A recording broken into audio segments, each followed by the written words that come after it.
Never Trust a Neighbor. The story of Jessica Evans and Jacob Wheeler. In a small town where everyone knew each other, two young people went night fishing and never came home. But this isn't just another missing persons case. This is the story of how a simple act of kindness led to an unthinkable tragedy, and how the person responsible wasn't a stranger lurking in the shadows. It was someone who lived just down the road, someone who had shared beers and laughs with the victims' families. Jessica was only 17, excited about a night of fishing with her 22-year-old boyfriend, Jacob, a decorated military veteran. They trusted their neighbor, Danny, when he asked for help that night. They had no idea this trust would cost them their lives. What happened next would shake this peaceful Illinois community to its core and reveal that sometimes the scariest monsters aren't strangers. They're the people we see every day. Before we dive into this heartbreaking story that proves how quickly trust can turn deadly, make sure to hit that like button and subscribe to our channel for more true crime stories that remind us to always stay alert, even in the safest places. Also, share this video with someone you care about, because awareness could save a life. Now let's go back to that summer night in 2012 when Jessica Evans asked her mom for permission to go fishing in the heart of southern Illinois, where the land stretches between Kentucky and Missouri like a vast quilt of farmland and forest, lies the quiet community of Norris City. With just over 1,000 residents, it's the kind of place where everyone knows their neighbors, where children grow up feeling safe, and where summer evenings are often spent fishing along the Little Wabash River. It was in this tranquil setting that 17-year-old Jessica Evans lived with her mother, Chris, in 2012.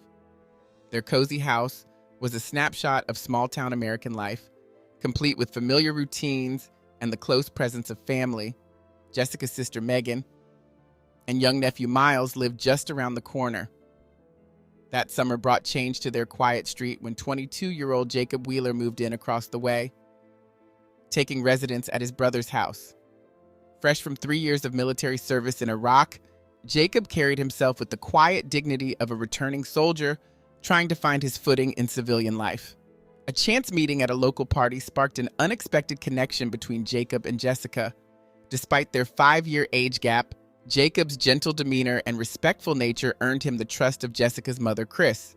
On August 26, 2012, what seemed like another ordinary summer evening would become the beginning of a story that would shake this close-knit community to its core. Jessica approached her mother with what appeared to be a simple request: permission to go night fishing with Jacob at a popular spot along the Little Wabash River. Though initially hesitant, Chris eventually gave her blessing, but with clear conditions. Jessica needed to be home by 5 a.m. to watch her nephew Miles while her sister Megan went to work. "I remember, Mom," Jessica assured her, promising to be at her sister's house right on time. Neither mother nor daughter could have known that these would be among their final words to each other. The events that followed would transform this peaceful Illinois town into the setting of a mystery that would leave its residents reeling. What began as a routine fishing trip would soon evolve into a case that would command the attention of not just Norris City, but the entire region, leading to an outcome that none of its residents could have anticipated. The final phone call came just before midnight. Chris, preparing for bed, reached out to check on her daughter one last time. "We're almost done fishing," Jessica said casually. We'll be home soon." These simple words, spoken in the darkness beside the Little Wabash River, would haunt Chris for years to come. When 5 a.m. arrived with no sign of Jessica, the first tendrils of fear began to wrap around Chris's heart. Her daughter was dependable, especially when it came to family commitments. Missing her nephew's babysitting wasn't just unusual, it was unprecedented. The morning air felt heavy as Chris's calls went straight to voicemail and her increasingly urgent text messages remained unread, each unanswered message amplifying her growing dread. The walk across the street to Jacob's brother's house only deepened the mystery. Jeremy Wheeler answered the door with sleep-heavy eyes, confirming that Jacob hadn't returned either.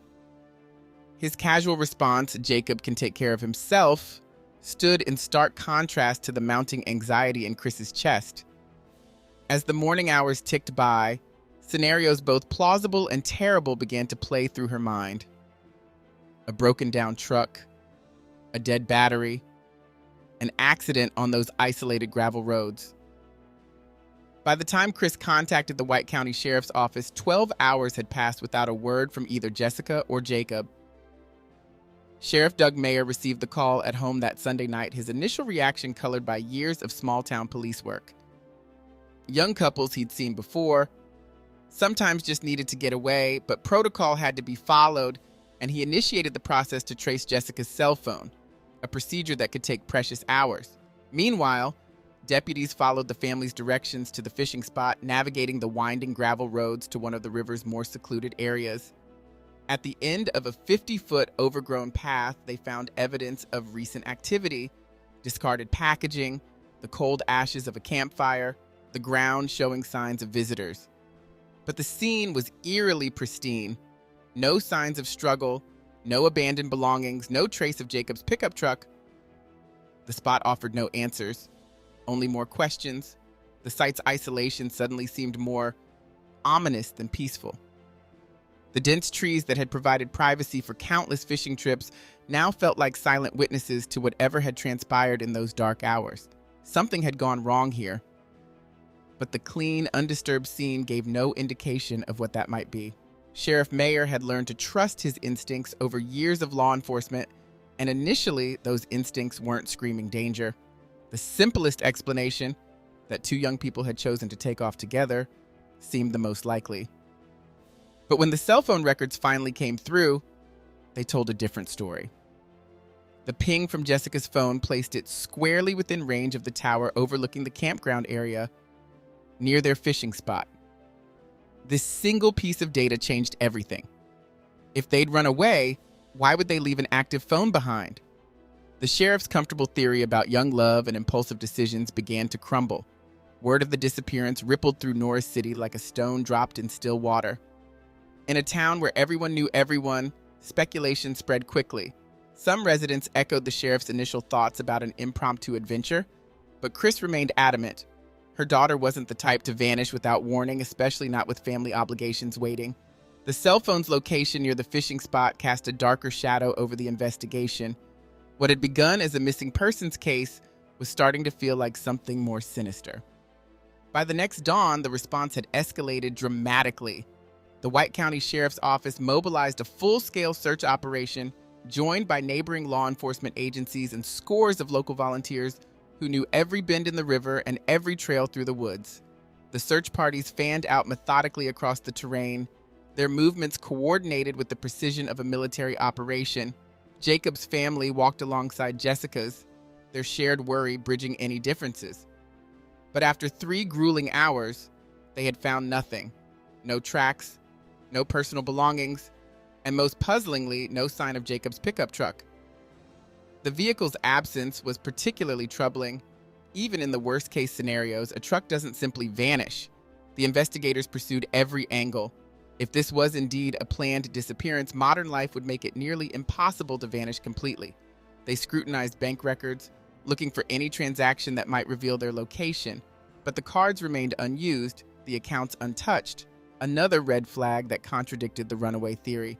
Just when the investigation seemed to be hitting a wall, Jessica's phone records offered an unexpected lead. Buried in the data was a detail that would dramatically shift the direction of the search. A deeper examination of Jessica's phone records revealed something crucial. After her midnight check-in with her mother, there was one final call around 12:30 a.m. The number belonged to Ron Wooderson, a name that made the investigators straighten in their chairs. Wooderson's history with law enforcement immediately cast the call in a suspicious light. When questioned, Wooderson's initial reluctance to discuss the call only heightened police interest. Under pressure, he finally revealed the details of that late-night conversation. He'd been at a party, he explained, when alcohol and poor judgment led him to reach out to Jessica, hoping to convince her to join the gathering. But the call had taken an unexpected turn. Mid-conversation, Jacob's voice suddenly replaced Jessica's on the line. What followed, according to Wooderson, was an explosive confrontation. Jacob's words carried the weight of previous warnings. He'd explicitly forbidden Wooderson from contacting Jessica. The heated exchange revealed an underlying tension that investigators hadn't known about. The deputies meticulously corroborated Wooderson's account with other party attendees. Their statements painted a consistent picture. After the heated phone call, Wooderson had remained at the party, providing him with what appeared to be a solid alibi. But the revelation of this conflict opened new avenues of investigation and raised questions about what might have transpired after that final call. As the exhausted search teams prepared to call it a day, fate intervened. One of Jacob's friends, traversing the woodland on his ATV, made a discovery that would transform the missing persons case into something far more sinister. Behind an abandoned farmhouse 2 miles from the fishing spot stood Jacob's pickup truck, partially concealed by the dense undergrowth. The scene that greeted investigators destroyed any remaining hope for a happy ending. In the truck bed lay a woman's body, brutally executed with 2 gunshot wounds to the head. The victim's partial state of undress and scattered clothing near the vehicle suggested an even darker sequence of events. The evidence pointed to not just murder, but possibly sexual assault. A realization that sent a chill through even the most seasoned investigators. The pristine fishing spot had been a misleading false front. The real crime scene, hidden away behind the decaying farmhouse, told a story of violence that would haunt the community for years to come. But one crucial question remained: where was Jacob? In small towns, anonymity doesn't exist. When investigators approached the truck, they didn't need identification to recognize Jessica Evans. They'd watched her grow up in their community. The discovery transformed the case in an instant, turning a search operation into a homicide investigation. Those same officers who had once waved to Jessica on her way to school now had to process her death scene with professional detachment. The evidence painted a horrific picture. Jessica's state of undress spoke volumes to the experienced investigators, signs of a sexual assault preceding the murder. The coroner would need to confirm their suspicions, but they knew time was critical for collecting DNA evidence that might identify her attacker. The crime scene yielded crucial physical evidence: 2.22 caliber shell casings glinting in the grass beside the truck, each corresponding to the wounds in Jessica's head. A large blood stain marked the spot where she'd fallen, confirming that this secluded location behind the abandoned farmhouse was indeed the primary crime scene. The killer had chosen this spot carefully, far enough from the original fishing site to muffle any sounds. Inside the pickup, a tableau of interrupted life emerged. Fishing gear lay scattered about, testament to the innocent beginning of the evening, but the discovery of blood in the driver's side cab added another layer of mystery. Without Jacob Wheeler's presence, this blood raised disturbing questions. Was it his? Was he another victim, or did it tell a different story? The township found itself divided over Jacob's absence. His military background, which had once earned him respect, now sparked dark speculation. Some wondered if his combat experience in Iraq had left invisible scars. Others pointed to the heated phone confrontation with Ron Wooderson. Had jealousy and military training combined into a lethal mixture? As officers continued their methodical search for Jacob, their perspective had shifted dramatically. The missing boyfriend was now their primary suspect, though they couldn't dismiss the possibility that he, too, was a victim. The community's perception of Jacob underwent a similar transformation. The quiet veteran who'd lived across the street was now either a victim or a killer. There seemed to be no middle ground. The blood samples were rushed to the lab, their analysis promising to answer at least some of their questions. But in the meantime, Jacob Wheeler had vanished into the southern Illinois wilderness, taking the truth about that night with him. In the wake of Jessica's murder, investigators began examining Jacob's state of mind more closely. The possessive anger he'd shown during the phone call with Ron Wooderson took on new significance. Was this the reaction of a man who felt his relationship slipping away? The search warrant for Jeremy Wheeler's house yielded no sign of Jacob, but what they did find spoke volumes. Among Jeremy's gun collection, there was a conspicuous empty space. Jeremy's explanation that Jacob had taken a firearm for protection while fishing might have seemed reasonable in different circumstances. But when he mentioned it was a .22 caliber, the investigators exchanged knowing glances. The missing weapon matched the shell casings found near Jessica's body perfectly. Despite the mounting evidence, the Wheeler family stood firm in their defense of Jacob. They painted a picture of a protective boyfriend who would have died defending Jessica from harm, not a man who would hurt her. The contrast between their unwavering faith and the growing pile of circumstantial evidence created a stark divide in the investigation. As days stretched into a week, the search for Jacob Wheeler escalated dramatically. Multiple county police forces coordinated their efforts, deploying K-9 units to track his scent through the dense Illinois woodlands. An aerial surveillance plane crisscrossed the sky, searching for any sign of movement below. The White County Crime Suppression Unit added urgency to the hunt by posting a $2,000 reward for information leading to Jacob's capture. The reward money loosened lips across the county, bringing a flood of tips to the sheriff's office. Among the various leads, one account stood out with chilling clarity. A gas station attendant 12 miles from the murder scene recalled a customer matching Jacob's description buying cigarettes that Sunday night, roughly 24 hours after the couple's disappearance. The customer had worn a camouflage hoodie, but what caught the attendant's attention was the glimpse of an ID card in the man's wallet bearing the name Jacob Wheeler. This sighting transformed Jacob from a person of interest into the prime suspect. The timing, location, and positive identification suggested he had survived whatever had happened at the abandoned farmhouse. More importantly, it indicated he was on the move, possibly using his military training to evade capture. The gas station sighting also revealed something else. Jacob wasn't running blindly. He was being methodical, staying just far enough away to avoid immediate capture while remaining in familiar territory. This wasn't just a man on the run. This was someone who might have been planning his escape route all along. As the investigation progressed, each potential sighting of Jacob took on critical importance. The gas station surveillance footage initially seemed promising. A figure in an unseasonably warm hooded sweatshirt, face deliberately turned away from cameras, movements quick and purposeful. The behavior matched that of someone trying to avoid detection. But in the grainy footage, positive identification remained frustratingly out of reach. A second camera angle provided an unexpected twist. The mysterious figure was seen climbing into a car driven by a woman. One of the sheriff's deputies recognized her immediately, and within hours, investigators were at her doorstep. The car from the footage sat in her driveway, seemingly confirming their break in the case. But when questioned, she revealed a deflating truth. The hooded figure was merely her boyfriend, whose physical similarity to Jacob had created a false lead. The collapse of this promising lead refocused the investigation squarely back on Jacob.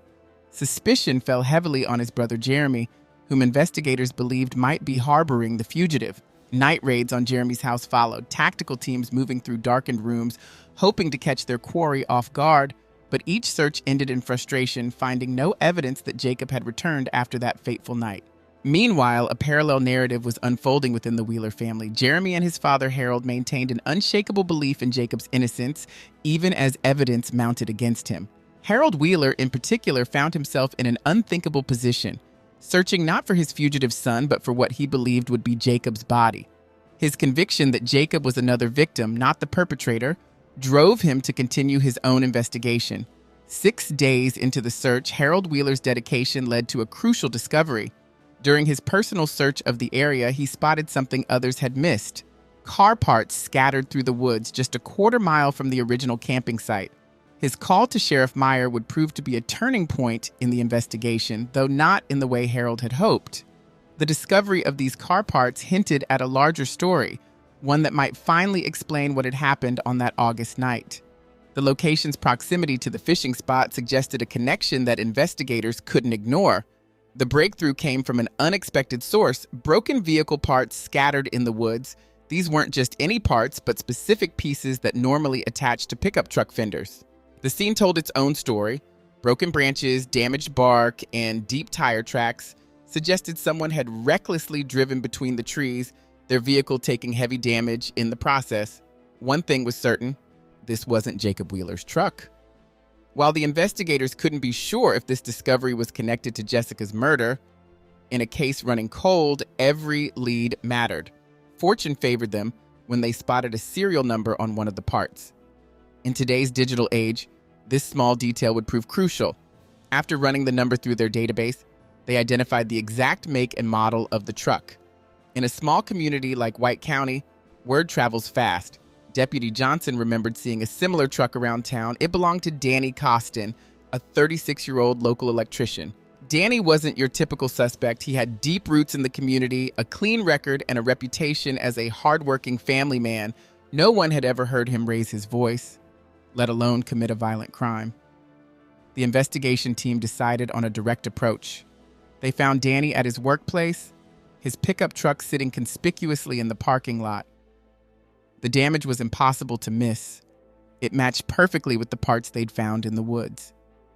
While officers examined the vehicle, Sheriff Meyer took Danny aside for questioning. When asked about the damage, Danny's story spilled out. He admitted to being at the river that same fateful night around 1 a.m., the exact time Jessica and Jacob were there. According to Danny, he'd been trying to launch his boat while heavily intoxicated, leading to the truck's damage. He claimed he hadn't seen another soul there that night, but then came the bombshell. Crime scene investigators discovered significant blood evidence in Danny's truck bed, something that visibly shocked him. Sheriff Meyer, sensing a crack in Danny's story, gave him one last chance to come clean. Danny's new version of events was startling. He claimed he witnessed Jacob shoot Jessica twice, but this confession raised more questions than answers, particularly about the blood in his own truck. Something wasn't adding up, and the investigators knew it. The case had just taken an unexpected turn, transforming what seemed like a simple domestic tragedy into something far more complex. The lab results confirmed everyone's worst fears. The substance in Danny's truck was human blood. Back at the police station, under more intense questioning, Danny's story began to unravel. "Blame it on the alcohol," he said.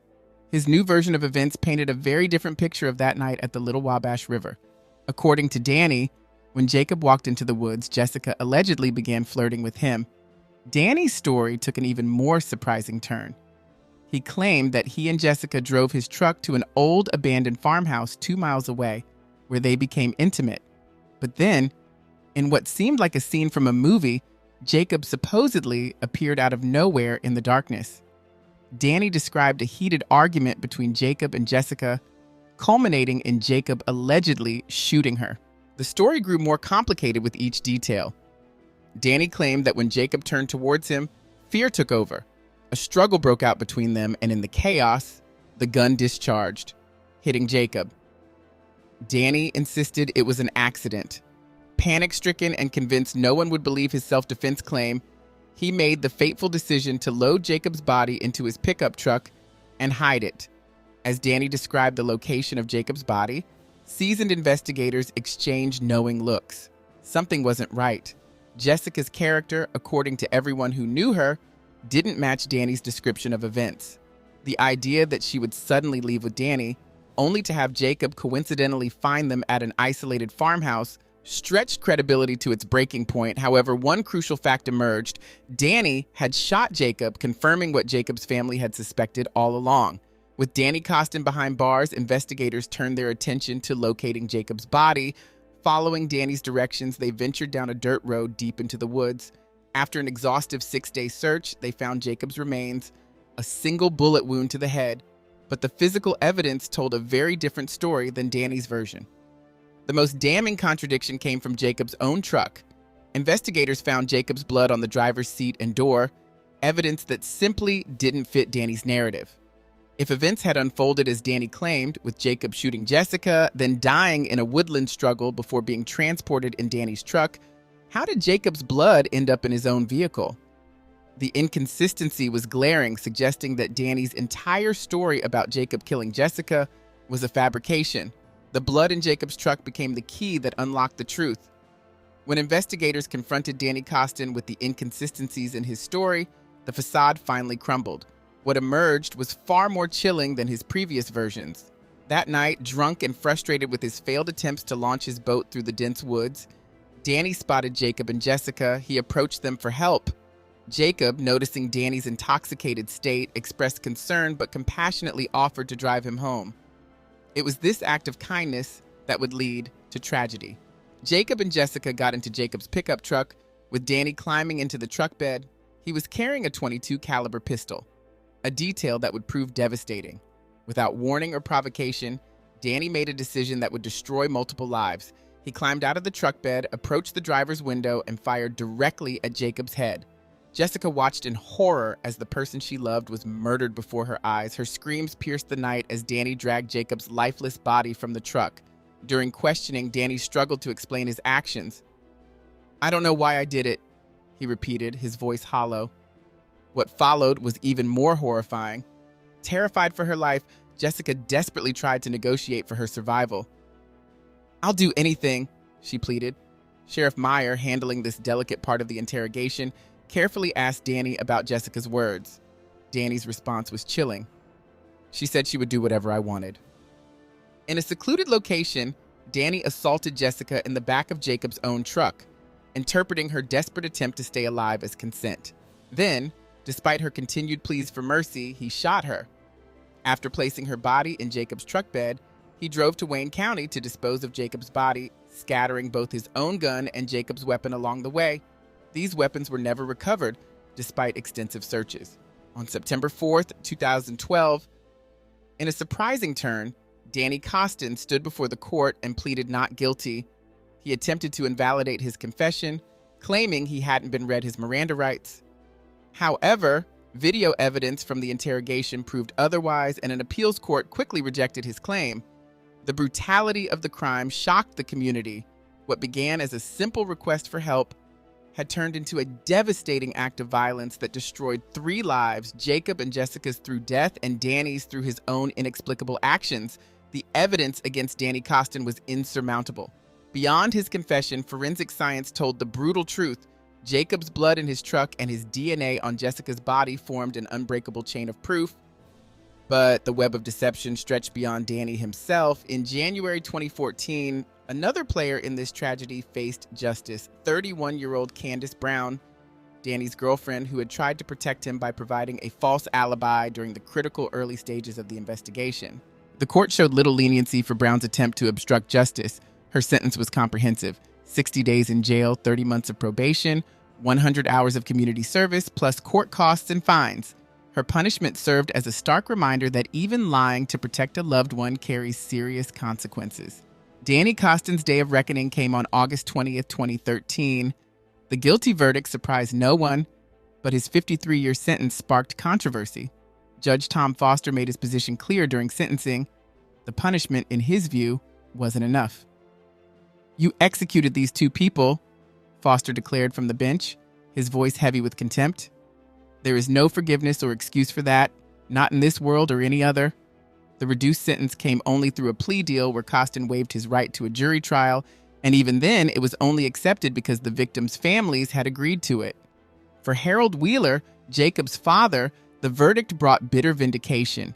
Throughout the investigation, he had steadfastly defended his son against suspicions of involvement in Jessica's death. "I knew he would never do something like this," Harold said, his voice thick with emotion. "I started looking for him that Sunday, and I never stopped." Perhaps the cruelest twist in this tragic tale was the revelation that Danny Costin wasn't a stranger, but a neighbor who lived just a quarter mile from the Wheelers. Harold's final words about Danny cut deep. "I've sat at his campsite and drank a beer with him. He's been in my house." The pain in Harold Wheeler's voice spoke volumes, not just about the loss of his son, but about the betrayal by someone he had welcomed into his home.